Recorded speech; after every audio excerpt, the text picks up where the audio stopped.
right, Monday Night Football just got over with the Buffalo Bills dismantling the New England Patriots, and it was yet another great game this season by Josh Allen, and it got me thinking. And I've actually been meaning to talk about this prior, but where a lot of people went wrong with Josh Allen. If we take a look back, and maybe some people don't know this, and me, covering the NFL draft, I'm more in tune with it.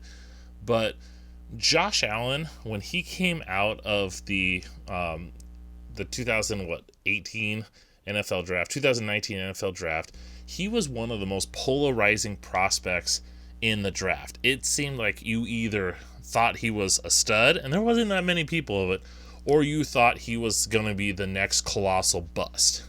I mean, heck, there were some people, Logan Thomas was a common comparison for him, and some NFL draft analysts thought, hey, Josh Allen needs to be moved to tight end, not even get a chance to play at quarterback, that he should be viewed as a tight end.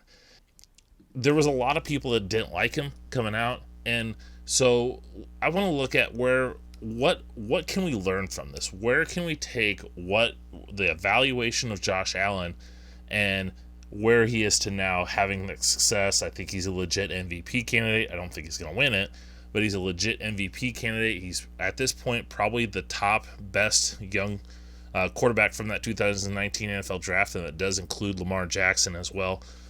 So let's take a look. And as I mentioned, there was a lot of people that didn't like him coming out, and a big reason for that was his accuracy. Josh Allen, his last two seasons in college, he completed about 56% of his passes. I think it was 56% his redshirt sophomore year, and he was like 56.3. So roughly 56% in his final two seasons. So he didn't have good accuracy.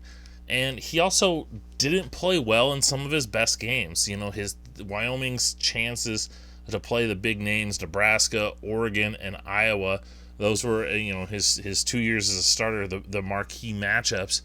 He struggled. Iowa, he threw a couple interceptions. Oregon, he barely threw over 100 yards. Nebraska, he threw a bunch of interceptions. And so there was a lot to dislike about him. He didn't win these big games. He didn't even look good against the Power 5 opponents that they played. His completion percentage wasn't very good.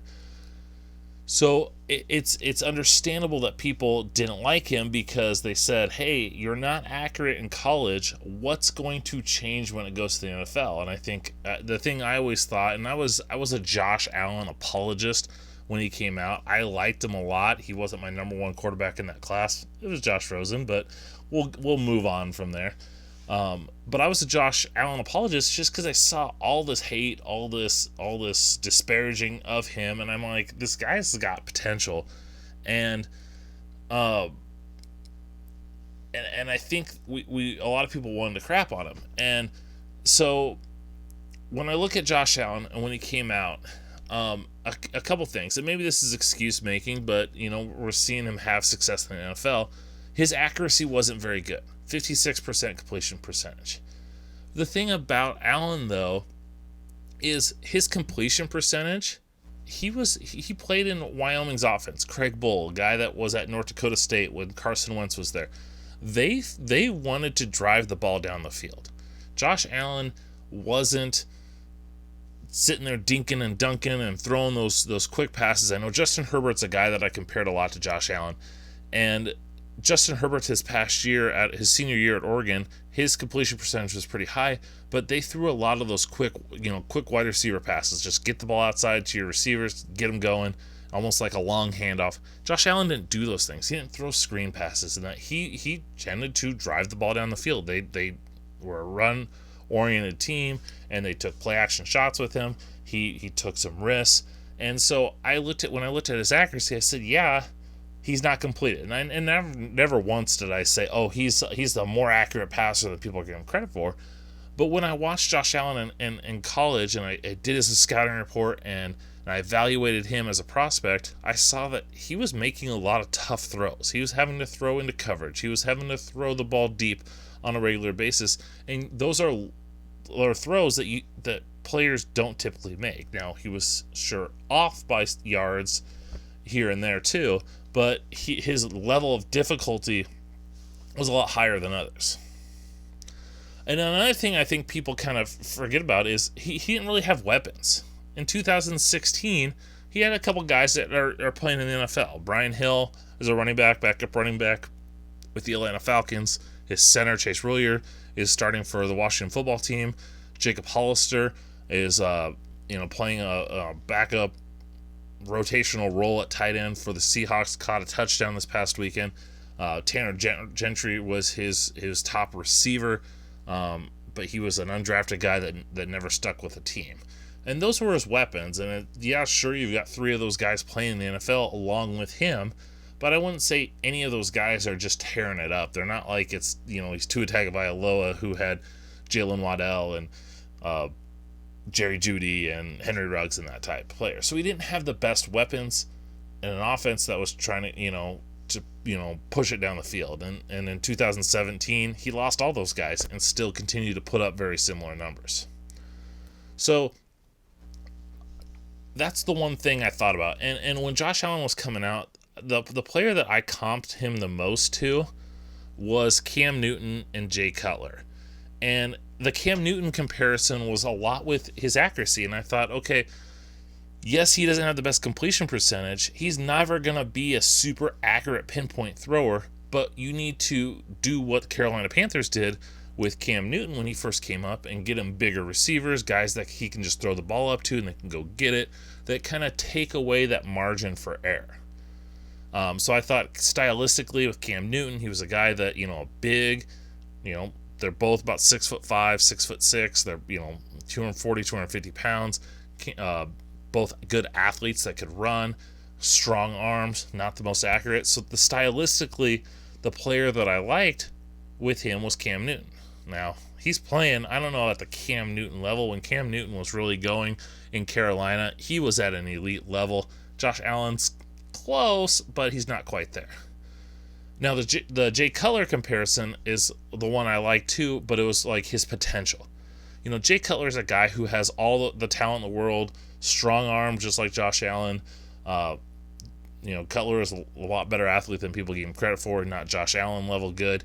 But the comparison I saw there was Josh Allen, I thought, like Cutler, has just unlimited potential, but inconsistencies were going to be the issue. With Jay Cutler, there's times that Jay Cutler played like a top 10 NFL quarterback, and there's times he played like a bottom 10 quarterback. And I thought Josh Allen's career could potentially mirror that in the fact that he'd have really good years, he'd have really bad years, he'd kind of have in between years, and just that kind of roller coaster inconsistency. Now, it's fitting that I gave the Cam Newton comparison, and I thought that so this is one of the reasons why I think Josh Allen's had success, and that's because he went to a team that understood what he is, and that team is the Buffalo Bills with McDermott as their head coach, and he came from Carolina, where they had Cam Newton. So I thought one of the things that's really helped out, and with the NFL and quarterbacks, it's all about fit. And if you can get a quarterback in a great fit, that's when they're going to have their best success. Lamar Jackson went to the perfect fit for him organizationally because they're willing to adapt to him. Patrick Mahomes went to a perfect fit, an offensive mastermind, a team that's willing to build around him, pass and gear towards his strengths. Josh Allen went to that perfect fit for Buffalo because it's a team that's going to play good defense. They're going to want to run the ball. And they had a quarterback, they were released around a quarterback that was very similar. So that's one of the reasons why I like. Okay. Another reason why I think Josh Allen, one thing that people missed on him is the dude's a winner. Sure, Wyoming didn't win. I mentioned those games earlier against Nebraska and Iowa and Oregon, and he didn't have the best games, and their teams didn't even come close to winning. But if you look at what Wyoming was before Josh Allen and after Josh Allen, there's a noticeable difference. The 3 years before Josh Allen took over as Wyoming's quarterback, they were 5-7, 4-8, and 2-10. The year after Josh Allen left, they were 6-6. The 2 years that he was their starter, they won 8 games. And in 2016, his first year as the starter, they beat Boise State in the regular season and won their division. They didn't win the conference, but they won their division. So he elevated that program. He had some help. The team in 2016, like I mentioned, they had, with him, 4 guys playing the NFL on that offense. The defense had a couple guys that eventually get to the NFL. But he raised up that program. So the guy knows how to win. He knows how to elevate. Okay? And I think one of the bigger things, though, too, is we've learned this, and I've, you hear it coming out of the draft. You hear it now. The dude works his butt off. And it's not to say that other quarterbacks don't, but he has put in the work to improve himself. And him, along with his offensive coordinator, Brian Daboll, and even in the pre-draft process, whenever in the pre-draft process, he was working with Jordan Palmer, they talked about fixing his lower body mechanics. He was overstriding, and he was taking that big step to make his throw, was causing it to sail. They really worked on shortening up that stride when he makes his throw, and you saw it in the combine, you saw it in his pro day. He was more accurate and continued to work. You could tell, and he's just, he's not a flaw. He's never going to be a guy that's a perfect, pristine mechanics type guy, but he's improved noticeably every single year. He's put in the work. His teammates love him, and he's done that because of his work ethic and his willingness to learn, his willingness to grow. And I think that's something that maybe you don't see when if I'm putting on the film and watching them or just watching them on TV, you don't see those things, and you just see maybe a ball that sails over the receiver's head, or you see a ball that should have been a nice touch pass, and he just throws it in there 100 miles an hour. But he shows that depth, and I think a lot of people were very quick, and I think that's kind of our society and the way things are with social media, and that you just want to you want to have the hot takes, and you want to go, oh, Josh Allen's terrible, he's going to be the next bust, because you want to say I was right.